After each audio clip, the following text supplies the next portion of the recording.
This is the best video game series you haven't played yet. Welcome to Yakuza.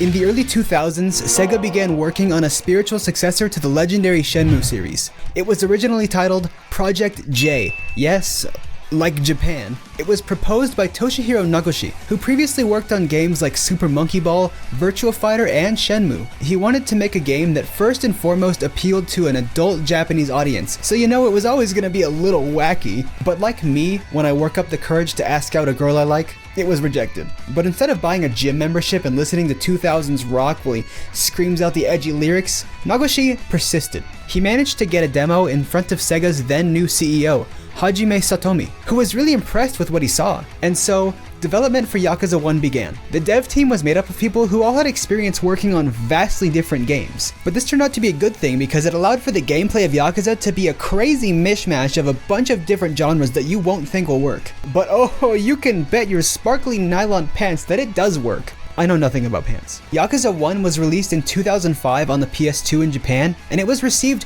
very well because of its cinematic storytelling and unique gameplay. Future games in the series went on to capitalize on the strengths of the first game. The staples of the 8 mainline Yakuza games and many spin-offs include open world exploration of real-life Japanese cities, shoutouts to my weebs who just got real excited, brutal melee combat where you could grab the heads of your enemies and repeatedly slam them into walls until they turn into mashed potatoes of people. Amazing side quests, actually good ones. Imagine having good side quests in today's day and age. Fun minigames that you will not believe exist. And intricate crime drama stories. Keep watching if you don't want to miss out on one of the best things of all time. So one of the main goals for Ryuga Gotoku, which is the studio for Yakuza, was to accurately recreate the life of a Japanese Yakuza, or a gangster, you know, think of like The Godfather, but more honor. And more swords and, you know, big back tattoos. They did heavy research on the real-life red light district of Tokyo called Kabukicho, which they renamed Kamurocho in the series. They got the whole atmosphere and mood right. It's all a perfect background for these stories about organized crime in Japan. Kamurocho is the main setting for a majority of the Yakuza games, and even in the ones where it isn't, it still makes a cameo. It's like that one person you just can't get rid of. Go away. But not really, because I really like this map. It's a dangerous place filled with organized crime, gangs, political corruption, and Michael Jackson. No! I'm sorry. If a soft boy like you or me got dropped in this place, we'd be dead faster than a bee buzzing along the highway when it smacks into your windshield and blows up into smithereens. You know, they're disappearing at an alarming rate. Kamurocho is a whole character on its own. Each game has a slight variation of the city to keep it feeling fresh. It's cool to see how things change in between games with these areas you're so familiar with. For instance, in Yakuza 4, you could run along the rooftops and go in underground malls beneath the city, which allows for some crazy chase scenes, you know, jumping on roof left to right and diving after someone. You might fall off a building. It's very cool how many different new places you can go in that game. Unfortunately, that never really comes back in other games, but it makes 4 feel pretty unique. In Yakuza 0, it's a groovy city where everyone's wearing flashy clothes and there are karaoke bars and disco clubs and a bunch of old people. I'm sorry, I'm not from the 80s. I'm a youngster. I mean, I don't know if you could tell, and I'm looking pretty mature for my age. And oh my gosh, starting in Yakuza 6, this city is in bona fide HD. It's like putting on glasses for the first time, which is hard to explain to those of you lucky few that have 20/20 vision, curse you. And even the convenience stores are pixel perfect. It was perfect. Perfect. Everything, down to the last minute details. But Kamurocho isn't the only location the games take place in. We go all over the country of Japan. Yokohama, Osaka, Hiroshima, Fukuoka, Sapporo, and even ancient Japan, which last time I checked, we cannot go to anymore. It's not a joke when they call these games tourism simulators. I mean, you can walk through very accurately recreated parts of these cities. And I'm gonna be $150 with you. If I was gonna make a tourism simulator anywhere in the world, it would definitely be Japan. Weebs rise up. I love the feeling of Sotenbori Osaka in Yakuza 0. It's so grand. You have these huge cabaret clubs where people are dishing out thousands of dollars a night to drink champagne and party.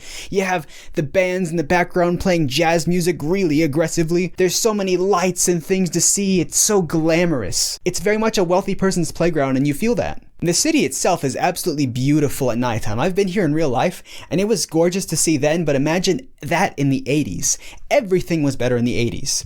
There's this big river that cuts right through the middle of town, and huge bridges that go across it, and you can just stand on the bridge and look out over the river with the music from Titanic playing, for some reason, no idea why that's the soundtrack I'm thinking of, and just look at the city lights and take it all in. Even John Wick 4 goes to Osaka. Great place. And most importantly, this is the home of takoyaki, which is those little octopus lava balls that you bite into and it burns you alive. I swear those things are hotter than the surface of the sun. But they're cool, and you can buy them in the game. Now, the last location I want to mention is from Yakuza 6. It's Onomichi in the Hiroshima prefecture. I don't think there's a better place to conclude the story of the original Yakuza protagonist, Kazuma Kiryu. It's his last main game, and it takes place in this quiet, oceanic town. There's the sound of the waves and the seagulls. That was not a seagull. And it's just a relaxing kind of place for him. It feels like he's going into retirement. This small town vibe is so relaxing after spending the previous 6 games in huge cities where everyone's yelling at you and you're beating them up in the streets and it's just filled with people everywhere. It's nice to scale things down for this last journey. I'm tired of strangers coming up to me trying to scam me. I don't want to buy your car warranty. Leave me alone. And Onomichi has this goofy mascot, Onomichio. I mean, look at this guy. His head is a citrus.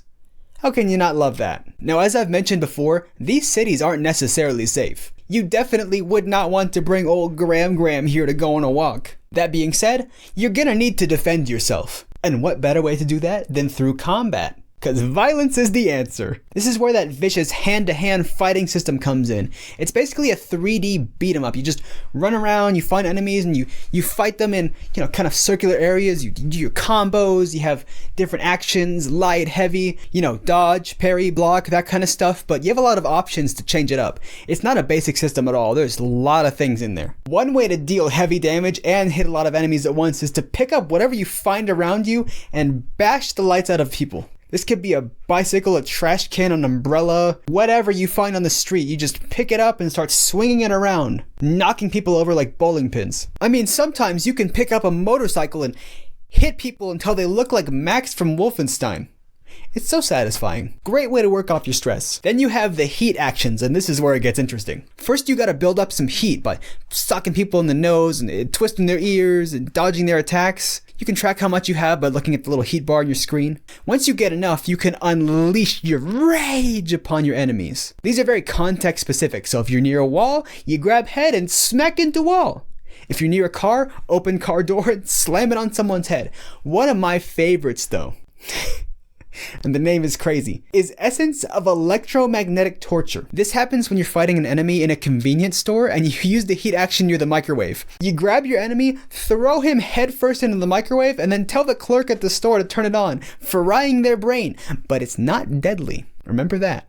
Kiryu has never killed anyone. I just love how over-the-top violent and even silly these things can be, because it adds so much spice to the combat system, which is already pretty fun. Now, there's a whole lot more to the battles in these games besides what I've already mentioned. There's a hugely extensive list of skills you can learn and different combos that you can find. But I'm not going to cover all that. Go play the game. Some of the entries like Lost Judgment, which is one of the spin-offs of Yakuza, give the main character 4 different combat stances, which all have their own skill trees and abilities to unlock and finishers and heat moves and all that. I mean, it gets crazy. Pages and pages and pages of skills. I've played almost every game in the entire series, and many of them multiple times over, and I still don't think I've seen everything the combat has to offer. It's just not possible. It's safe to say that even people with the mushy TikTok brain because they're scrolling all day aren't gonna get bored with the action here.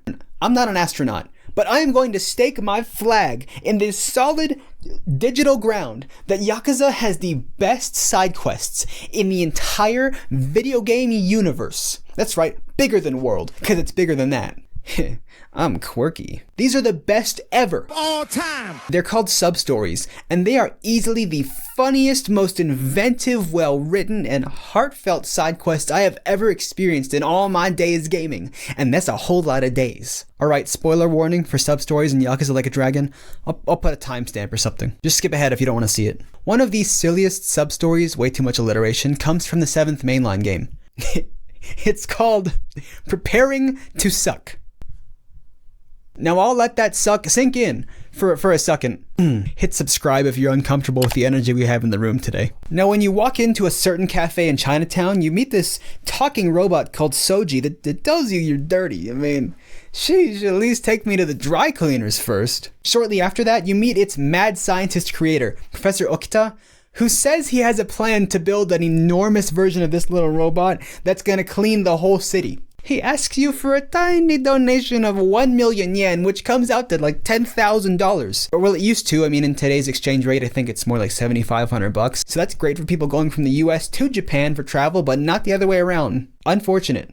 Now, once you give him enough money to pay for 1 month's rent in America these days, he builds his masterpiece. And he names it Sojimaru. He wants you to give it a test drive. See what it's all about. Now, Sojimaru is pretty cool. It can tell you the weather, it can make you a cup of coffee, give you a massage. That's great. Now things start to that's such a bad joke. Now things start to suck when it goes into maximum overdrive. Sojimaru starts sucking up everything around it, including wallets, cats, people, grandma. Grandma, what are you doing here? Then you and your party of friends have to battle it in a legitimate boss fight against this large cleaning robot, and it starts growing out arms and electrifying you and throwing coffee in your face. Ah, that's hot, man. Eventually you defeat it, everyone gets spit back out, and the day is saved, except your wallet doesn't come back, but let's be honest.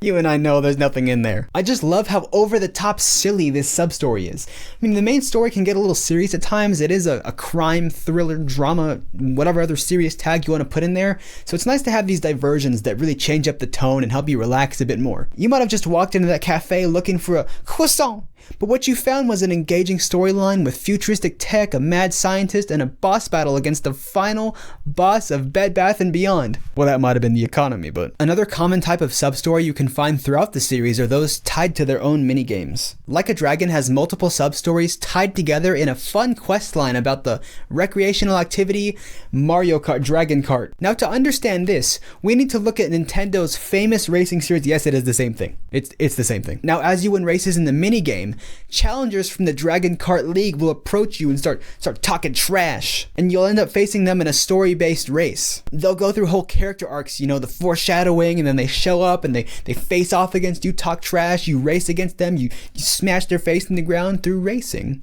They become your friends after admitting defeat, and then the next challenger is shown off. It's a fun story loop. Now you'll go through this whole cycle several times, going from little noob to area champion before finally challenging the absolute legend of Dragon Kart himself, who I will not spoil. But it's a big final showdown. Now what I love the most is that the devs absolutely did not need to add all of this stuff to the minigame.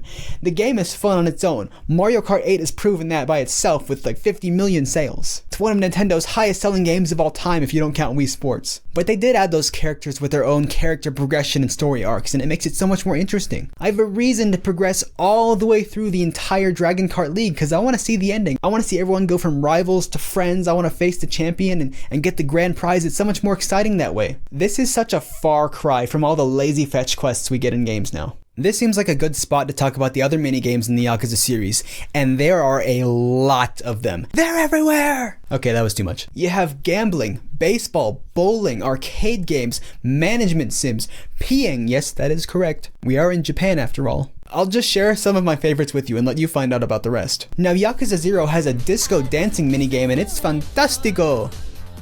I don't speak Spanish. It's a fun rhythm game where your very serious main character goes to the dance floor and absolutely destroys it, demolishes it. I've played this minigame a ridiculous amount of times, both in the main story where it absolutely derails my progress in the game, and in the versus modes against friends because I want to show them my sick moves, which please don't look at me dance in real life. Close your eyes. Okay, open them again. And it definitely helps that the songs here are certified bangers. Now, Yakuza 6 takes place in Onomichi, that small, rural, seaside town I mentioned earlier. So you can imagine what people get up to in their free time. Yes, real-life Time Crisis, but with fish. This is an on-rails shooter, where you use a spear gun to hunt down all kinds of aquatic life. And at the end of these levels, there are these huge Lovecraftian horror bosses to defeat before you eat them for dinner. I spent a good amount of time replaying this game mode because I wanted to get a higher score than last time and see how many fish I could shoot. Spearfishing is a whole lot of fun, and it really sells the atmosphere of this being a coastal town that lives off the ocean. Now, there are dozens more minigames throughout the entire series that I can't cover in this video, so you're just gonna have to go play the games yourself and find out. As for the stories in Yakuza, I'll be brief because I don't want to spoil anything. I've talked about the other aspects of the games in great detail, but let me tell you, the crowning jewel here really is the story. These are complex